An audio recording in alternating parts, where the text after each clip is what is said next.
Hello दोस्तों, स्वागत है आप सभी लोगों का राजस्थान एकेडमी पर। मैं परवीन सिंह आप सभी लोगों के साथ में इस वीडियो में के अंदर बात करने वाला हूं सेकंड ग्रेड मैथ्स के अंतर्गत जो ग्रेजुएशन स्टैंडर्ड का पोर्शन है उसके अंदर फर्स्ट टॉपिक हमारा चल रहा था एब्स्ट्रैक्ट अलजेब्रा।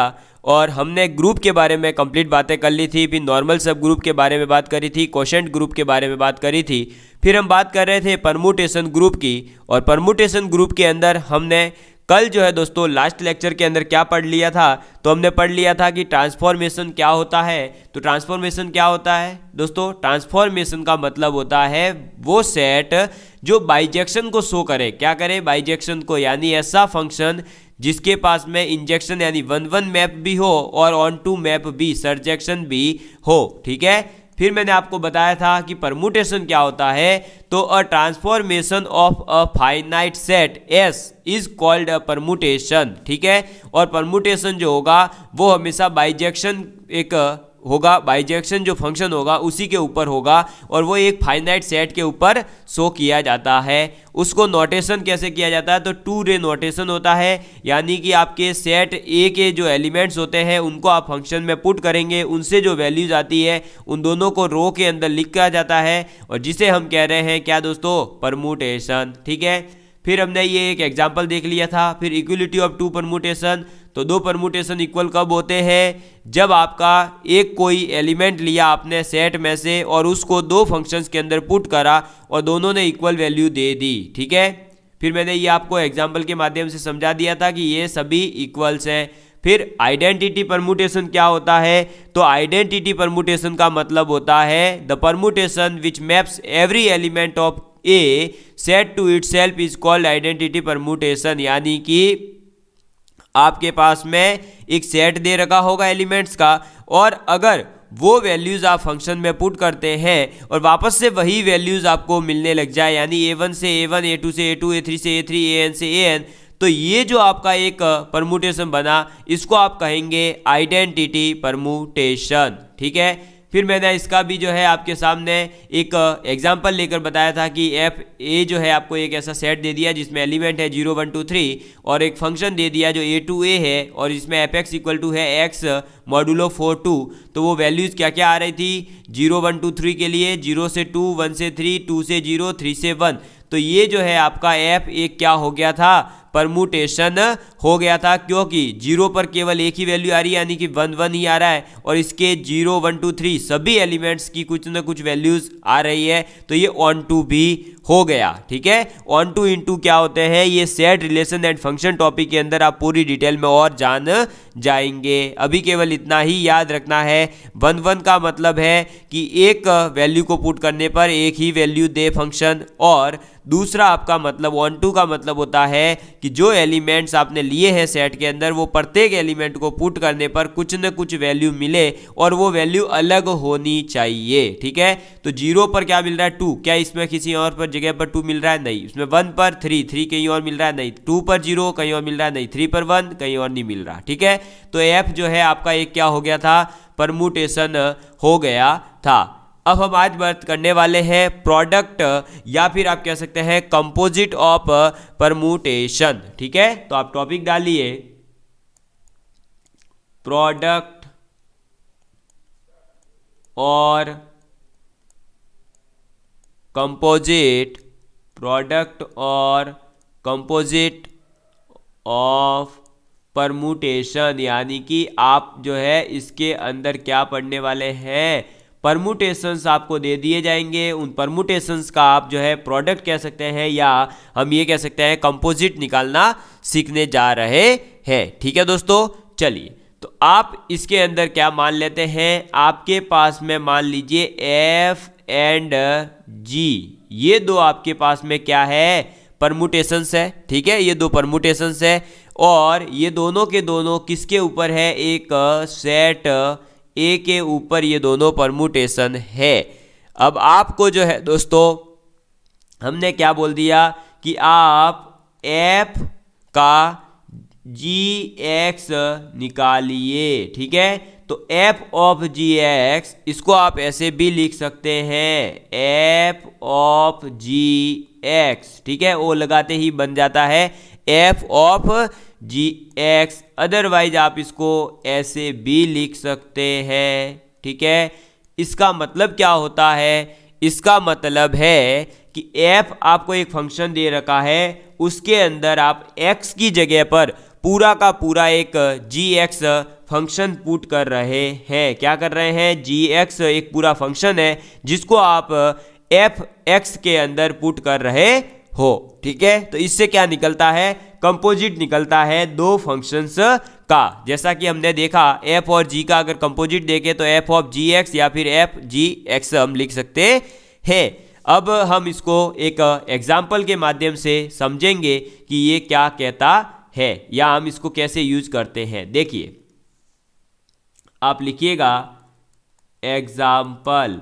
तो एग्जाम्पल के अंदर हमने मान लिया f जो है एक परमुटेशन दे दिया गया जिसमें आप 1 2 3 4 अगर ये वैल्यूज पुट करेंगे तो आपको मिल रही है, सपोज करिए 2 3 4 1। ठीक है, ये f आपका एक क्या हो गया? Function permutation. एक आपका g और परमुटेशन दिया गया है और वो परमुटेशन है 1 2 3 4। ठीक है, और वैल्यू क्या हो जाएगी? 3 4 2 1। समझ में आ गई बात? एक सेकेंड। तो ये आपको समझ में आ चुका होगा कि f और g दो आपके सामने परमुटेशंस हमने दे दिए हैं और ये जो है इन दोनों के दोनों ये परमुटेशन एक सेट के ऊपर है और वो सेट कौन सा है? तो वो सेट है आपका कौन सा? 1 2 3 4। इस सेट के ऊपर ये दो परमुटेशन है f और g। ठीक है दोस्तों, तो चलिए अब हम बात करते हैं कि ये f और g अगर दो परमुटेशन है तो आपसे अगर पूछ लिया जाए, सपोज करिए कि f ऑफ g निकालिए या आपसे पूछ लिया जाए g और f निकालिए, तो आप कैसे निकालेंगे? ठीक है, चलिए तो अब हम निकालना सीख रहे हैं। पहले f ऑफ g क्या निकालना सीखने वाले हैं? f ऑफ g निकालने वाले हैं। चलिए ये सीख लीजिएगा, इनसे डायरेक्ट क्वेश्चन आते हैं। अब f ऑफ g का मतलब क्या है? f of gx। ठीक है, ये होगा। तो अब हम जो है दोस्तों यहां पर एक एक निकालना सीखने वाले हैं। देखिए, सबसे पहले हम निकाल रहे हैं 1 के लिए, तो क्या बनेगा? ये f ऑफ g1 बन जाएगा। अब f ऑफ g1 का मतलब क्या है? g1 की वैल्यू कितनी है? 3, यानी ये बन गया f ऑफ 3। f ऑफ 3 की वैल्यू कितनी है? 4। तो ये हमारा कब निकला? जब 1 लिया। ऐसे ही f ऑफ gx कब? जब आपने देखो यहां मैंने लिया है x1, यहां मैंने x ले लिया 2, तो 2 लेने पर ये क्या बनेगा? f of g2। और g2 पर कितनी वैल्यू दे रहा है? g2 के ऊपर कितनी वैल्यू दे रहा है? 4। तो ये बन जाएगा f ऑफ 4, यानी कि फंक्शन के अंदर आप जब 4 पुट करोगे तो वैल्यू कितनी दे रहा है? 1। ठीक है, चलिए फिर x बराबर 3, तो ये बन जाएगा f ऑफ gx बराबर f ऑफ g3। ठीक है, g3 की वैल्यू कितनी है? 2, यानी ये बन जाएगा f ऑफ 2। f ऑफ 2 का मतलब हो जाएगा 3। ऐसे ही x बराबर 4, तो f ऑफ gx बराबर बन जाएगा f ऑफ g4। ठीक है, और g4 की वैल्यू यानी g के अंदर 4 पुट करने पर कितनी वैल्यू दे रहा है? 1। तो ये बन जाएगा f ऑफ 1। कितना आएगा f ऑफ 1? 2। समझ में आ गई बात? तो आपने देखा कि अब जो है हमने 1 2 3 4 चारों के चारों सेट की जो वैल्यूज थी उनके लिए, एलिमेंट जो थे सेट के, उनके लिए हमने जो है वैल्यू निकालना सीख लिया है। ठीक है, हमने वैल्यू निकालना सीख लिया है। तो अब हम लिखने जा रहे हैं इधर एफ ओ जी। ये क्या हो जाएगा? तो एफ ओ जी हो जाएगा। एफ ओ जी के अंदर जब आप 1 2 3 4 एलिमेंट पुट करेंगे तो क्या क्या वैल्यू दे रहा है? देखो 1 पर वैल्यू क्या आ रही है 4, 2 पर 1, 3 पर 3, 4 पर 2। ये लो भाई, तो ये हमारे सामने क्या बन गया दोस्तों, हमारा FOG एक टेबल बन करके तैयार है। समझ में आ गई बात? ठीक है, तो बस यही तरीका होता है। अब ऐसे ही अगर आप जो है उल्टा तरीका लेंगे किसके अंदर, अरे भाई आप उल्टा तरीका क्या ले सकते हैं, GOF भी निकाल सकते हैं। अब GOF निकालना है तो कुछ भी नहीं करना, x बराबर 1, G ऑफ fx का मतलब क्या होगा, ये अरे ये हो जाएगा कि नहीं, बस यही होता है। और ये बन जाएगा G ऑफ F1।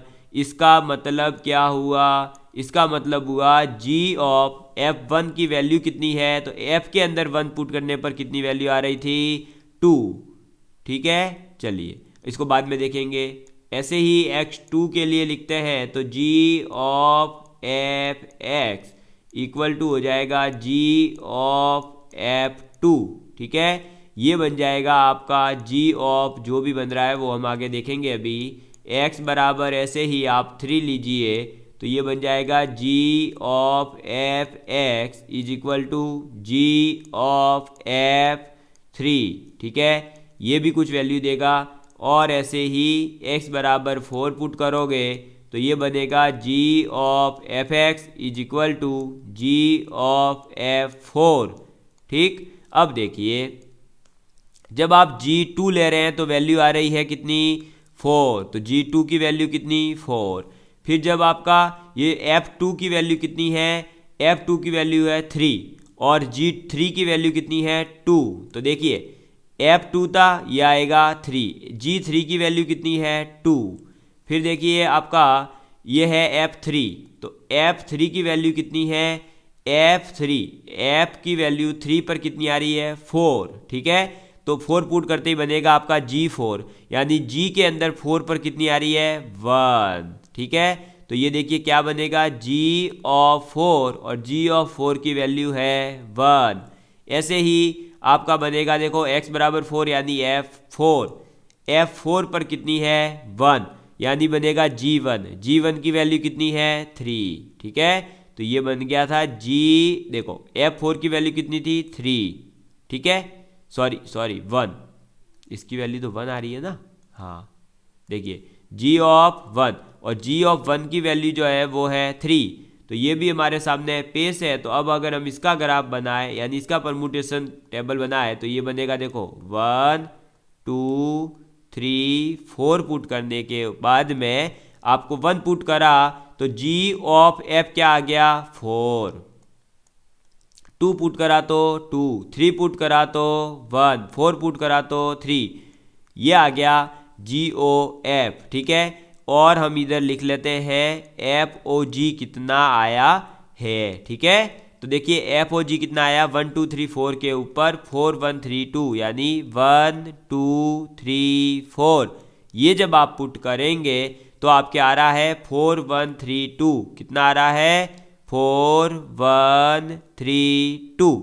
ठीक है, अब ये बताइए देखिए 1 के ऊपर 1, इधर आ रहा है 2 के ऊपर 2, इधर आ रहा है 2 के ऊपर 1, तो ये तो हो गया गलत। तो ये बताइए कि GOF इक्वल है क्या FOG के, कतई नहीं है, बिल्कुल भी इक्वल इसलिए नहीं है क्योंकि मैंने आपको पीछे बताया है, देखो अरे भाई साहब बताया था ना, याद करो कि दो आपके परमुटेशंस इक्वल कब हो सकते हैं, तो दो परमुटेशन इक्वल केवल और केवल तब होते हैं जब आप ए एलिमेंट दोनों के अंदर पुट करें और वैल्यू सेम आए। जबकि देखो जब आप इसके अंदर 2 पुट कर रहे हैं तो ये दे रहा है 2 और यहाँ 2 पुट करने पर आ रही है 1, तो ये हो गए दोनों अलग अलग। दूसरा देख लो, अगर आप इधर 3 पुट करते हैं तो GOF 1 देगा जबकि FOG देगा आपको 3, तो ये अलग अलग है। और इसका मतलब ये हुआ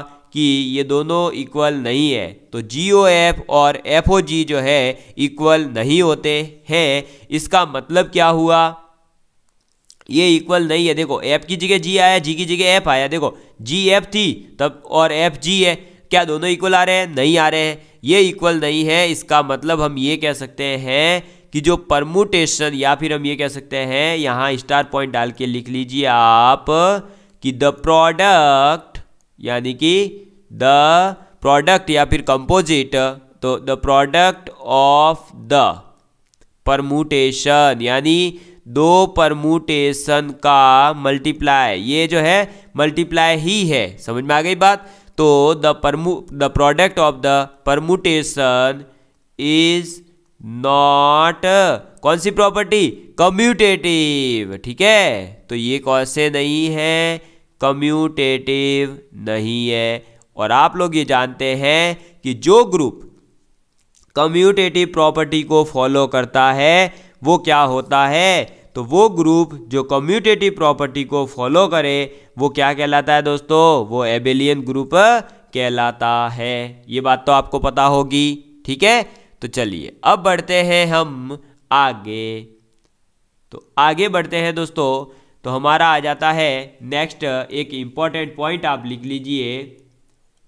जैसे दोस्तों आपने यहाँ पर कम्यूटेटिव प्रॉपर्टी को देखा, वैसे ही अगर हम जो है, अगर आपके एसोसिएटिव लॉ को देखें, यानी कि FOG of H is equal to क्या?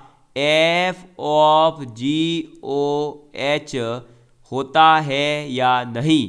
तो दोस्तों ये इक्वल होता है, क्योंकि जब आप तीन परमुटेशंस का प्रोडक्ट करें या जो है उनका आप क्या कहते हैं कंपोजिट निकालें, तो वो जो है एसोसिएटिविटी को फॉलो करते हैं। किसको फॉलो करते हैं? तो एसोसिएटिविटी को फॉलो करते हैं। ठीक है, तो एसोसिएटिविटी लॉ इज ट्रू। ठीक है, समझ में आ गई बात? क्या है? एसोसिएटिविटी लॉ जो है वो आपका यहां पर ट्रू हो जाता है। चलिए अब बढ़ते हैं हम आगे। तो हमारा नेक्स्ट अब कॉन्सेप्ट आ रहा है, वो नेक्स्ट कॉन्सेप्ट है आपका कौन सा दोस्तों?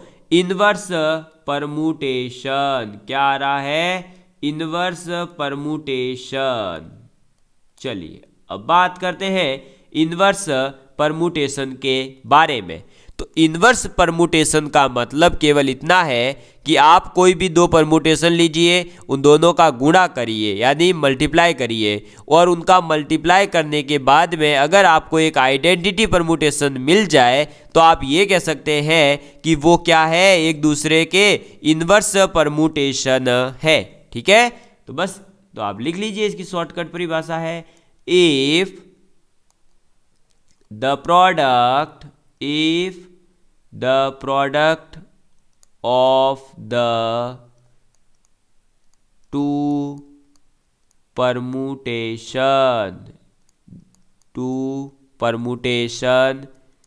Is an identity identity permutation,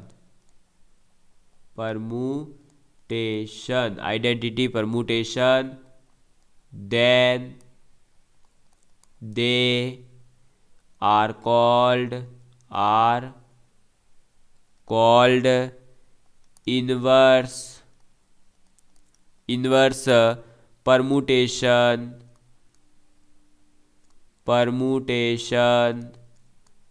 of each other, यानी ये एक दूसरे के क्या कहलाएंगे? इनवर्स परमुटेशन कहलाएंगे। तो inverse permutation of each other, एक दूसरे के। समझ में आ गई बात? तो ये था आपका इनवर्स परमुटेशन की डेफिनेशन। ठीक है, इनके कहने का मतलब क्या है, उस पॉइंट को आप अगर नोट करना चाहें तो लिख सकते हैं कि आपने एक एफ और एक जी लिया, उन दोनों का मल्टीप्लाई करा, या आपने जी एफ का मल्टीप्लाई करा, वो अगर 1 आ जाए तो आप जो है जी और एफ एक दूसरे के क्या कहलाएंगे? इनवर्स कहलाएंगे। समझ में आ गई बात? क्या कहलाएंगे? इनवर्स कहलाएंगे। बस यही डेफिनेशन है, इसके एग्जाम्पल वगैरह जो है हम आगे सीख लेंगे। अब बात करते हैं हम नेक्स्ट कॉन्सेप्ट की, और नेक्स्ट कॉन्सेप्ट आ जाता है दोस्तों आपके ग्रुप ऑफ परमुटेशन। क्या आ जाता है? ग्रुप ऑफ परमुटेशन, तो ग्रुप ऑफ परमुटेशंस। अब ग्रुप ऑफ परमुटेशंस का मतलब क्या है? इसका मतलब है कि the set of all the permutation of given non empty set ए, यानी कि देखो आपने एक सेट ले लिया ए, ठीक है, उस ए सेट के जितने भी परमुटेशंस पॉसिबल है उन परमुटेशंस सभी का जो सेट होगा उसको हम कह रहे हैं ग्रुप ऑफ परमुटेशन। समझ में आ गई बात? तो आप लिख लीजिए the set of all the permutation, the set of all the permutation of a given non-empty set A, non-empty set A is denoted, non-empty set A is denoted by SA, ठीक है। अब हम जो है आपके सामने एक एग्जांपल रख रहे हैं। अगर एक सेट है A जिसके एलिमेंट है A एंड B, देन इसका मतलब है आप SA बराबर क्या लिखेंगे? तो SA बराबर हो जाएगा आपके, एक तो ये कि A और B ले लीजिए और आप पुट करेंगे तो A B आ जाए, यानी एक आइडेंटिटी मिल जाए। या हो सकता है कि A B एलिमेंट को पुट करने पर B A वैल्यू आ जाए, इसके अलावा तो कोई पॉसिबल ही नहीं है। तो सेट A B के सेट A था, उसके दो एलिमेंट थे A और B, उनसे उसका अगर आपसे बना दिया हमने क्या? ग्रुप। तो ग्रुप ऑफ परमुटेशन क्या बने? दो बन गए। देखो ऐसे बराबर में ये और ये दो एलिमेंट्स आ गए, ठीक है। ऐसे ही अगर आपके तीन होते तो तीन के लिए क्या बनते? देखो A B C A B C A B C A B C, लेकिन नीचे क्या होता? पहले ए बी सी लेते, फिर बी सी ए लेते, फिर सी ए बी लेते, फिर ए सी बी लेते, फिर सी बी ए लेते, फिर बी ए सी लेते। तो ये हम कह सकते हैं कि फिर उसमें जो है आप को ये देखना होगा कि जो नीचे की वैल्यूज है, यहाँ ए बी था फिर बी ए बन सकता है, इसके अलावा कुछ नहीं। तो ये जो नीचे जो वैल्यूज आ रही है इनको आप कितनी प्रकार से लिख सकते हो, ठीक है। चलिए अब एक यहाँ रिलेशन आता है इम्पॉर्टेंट, और वो रिलेशन ये है दोस्तों कि अगर आपका ऑर्डर ऑफ ए, यानी ए जो है एलिमेंट, ए जो सेट है या ग्रुप है आप जो है उसका ऑर्डर है आपके पास में एन, यानी ऑर्डर ऑफ ए एन है। एन यानी कहने का मतलब इसके अंदर एलिमेंट्स जो है वो कितने हैं? दो है। अगर तो आपको जो है ऑर्डर ऑफ एस ए जो निकालने की ट्रिक है वो ये है एन फैक्टोरियल। क्या है? N factorial.